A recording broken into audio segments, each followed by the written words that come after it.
Good morning all of you. देखो अपन क्या पढ़ रहे थे। 14वां चैप्टर चल रहा है, जनसंख्या संगठन व संरचना। यही पढ़ रहे थे ना, जनसंख्या संगठन व संरचना, जिसमें अपन ने क्या पढ़ लिया था, ग्रामीण व नगरीय संगठन पढ़ लिया था, है ना। यही है। आज हम जो पढ़ेंगे वो पढ़ेंगे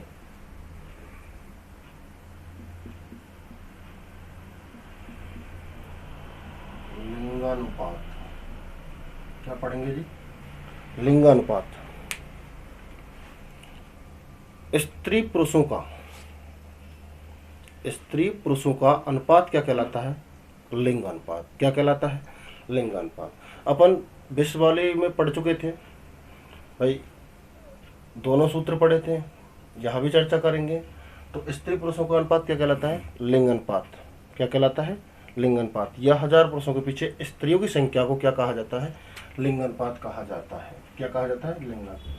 लिंग अनुपात का सूत्र है कुल स्त्रियों की संख्या बटे कुल पुरुषों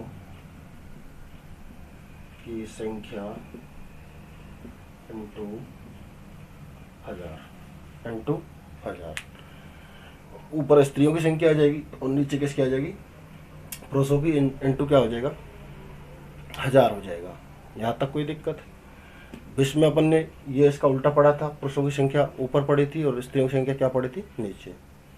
तो किन पर निर्धारित कर रहा है? पुरुषों की 1000 की संख्या पर कितनी स्त्रियां हैं। तो हमारे भारत की स्थिति अगर देखी जाए तो भारत में 2011 के अनुसार 940 और यही 1901 में कितना था? 972 था। देख लो आप। और 2011 में कितना है? 940 है। ये भारत की स्थिति है। अब जो लिंगानुपात है वो कैसे कैसे वर्गीकृत है, किस किस तरह से वर्गीकृत है लिंगानुपात की, वो चर्चा करेंगे अपन। किस तरह से ये वर्गी, देख लो आप। पांडिचेरी और ये हो जाएगा केरल और यहाँ आ जाएगा दमनदीप 618। यहाँ क्या आ जाएगा? हरियाणा हो जाएगा सर 877 राज्य और ये केंद्र शासित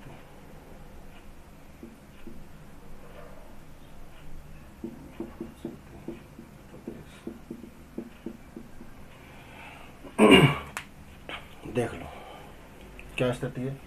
केंद्र शासित प्रदेश में सबसे उच्च है पांडिचेरी का 1031 और सबसे निम्न है दमनदीप का। कम किसका है? दमनदीप का। कितना है? 618। पांडिचेरी कितना है? 1031। कितना है? 1031। और केरल का 1084 राज्यों में सबसे ज़्यादा, और इसका हरियाणा का सबसे कम 877 है। ये क्या है? स्थिति है। अब कह दें जैसा औसत से ऊपर, तो औसत से ऊपर कितना है? ये है औसत से ऊपर। ये किस में आ जाएगा? औसत से नीचे में। तो ऐसे राज्य हैं, औसत से ऊपर वाले भी हैं और औसत से नीचे। क्यों? औसत कहाँ आ रहा है? 940। अपना औसत कितना है लिंगानुपात? 940। तो 940 से ऊपर वाले राज्य और 940 से कम वाले राज्य। ये स्थिति है लिंगानुपात की। अब जो लिंगानुपात है, लिंगानुपात को कम करने के कारण, लिंगानुपात को कम करने के क्या है? कारण। अब लिंगानुपात कैसे कम होगा? पहला पॉइंट,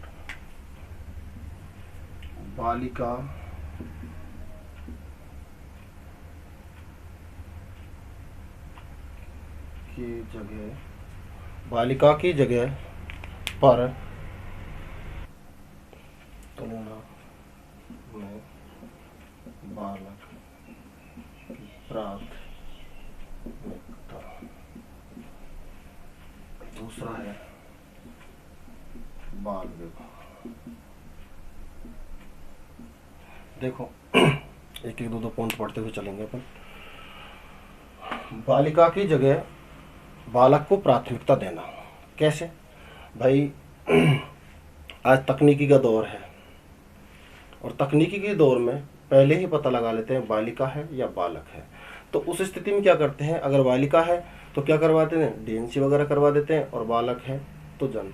अब बालक जब होता है तो उसके लिए सारे काम किए जाते हैं, लेकिन बालिका को इतनी प्राथमिकता नहीं दी जाती है, क्योंकि वारिस जो माना जाता है वो किसको माना जाता है, बालक को।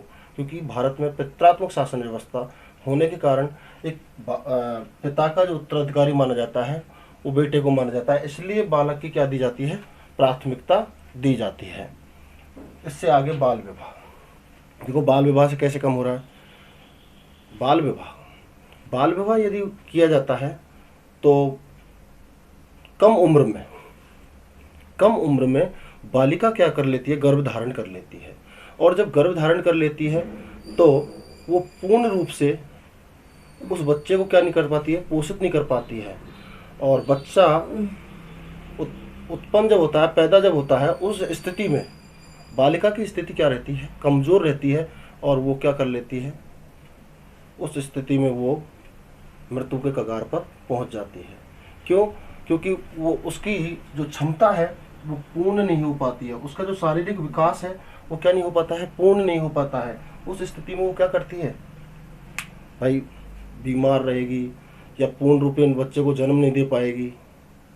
तो ऐसी स्थिति से मातृत्व को क्या पहुंचती है, हानि पहुंचती है। किससे? बाल विवाह से। किससे?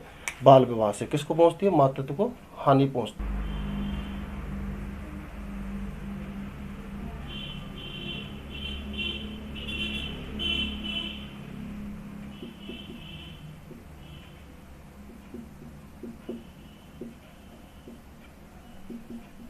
शिक्षा का अभाव, ये बढ़ता हुआ नगरीकरण। देख लो साहब, स्त्रियों की आर्थिक स्वतंत्रता, आज तो वर्तमान की स्थिति छोड़ो, प्राचीन स्थिति देखो थोड़ी सी। स्त्रियों की आर्थिक स्वतंत्रता, अगर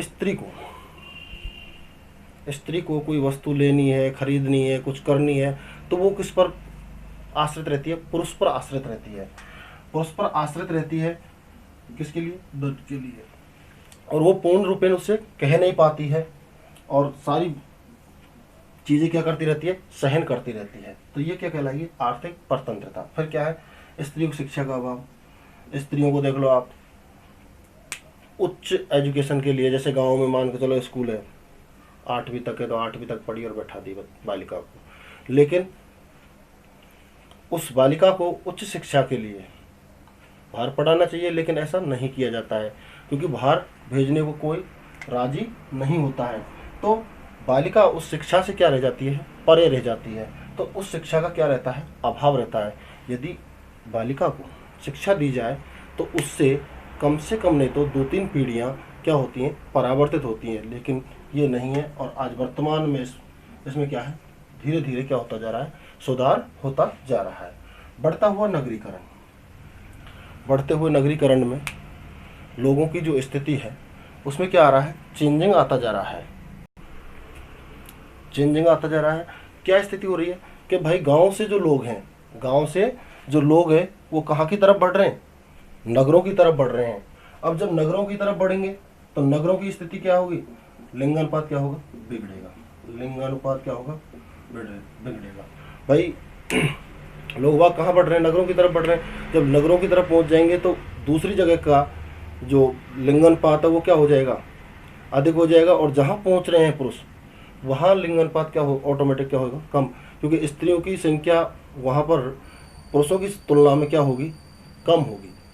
इट मीन्स कहने का मतलब है नगरीकरण से काफ़ी लिंगानुपात में असंतुलन क्या हो जाता है, पैदा हो जाता है। तो ये चीज़ थी आज टॉपिक में, क्या था, लिंगानुपात, स्त्री पुरुषों का अनुपात, या 1000 पुरुषों के पीछे स्त्रियों की संख्या को क्या कहा जाता है, लिंगानुपात। कुल स्त्रियों की संख्या बटे कुल पुरुषों की संख्या इंटू 1000। भारत की स्थिति 940 सबसे ज़्यादा केंद्र शासित प्रदेश में पांडिचेरी 1031, दमनदीप में 618, केरल में 1084, हरियाणा में 877। कम ज़्यादा है। ये उच्च वाले हैं, ये कैसे हैं उच्च, और ये कैसे हैं निम्न। ठीक है, दोनों बन गई, ऊपर कोई दिक्कत नहीं। लिंग अनुपात को कम करने वाले कारण हैं वो आपके सामने है। ठीक है जी, देख लेना इसको एक बार। Okay, thank you.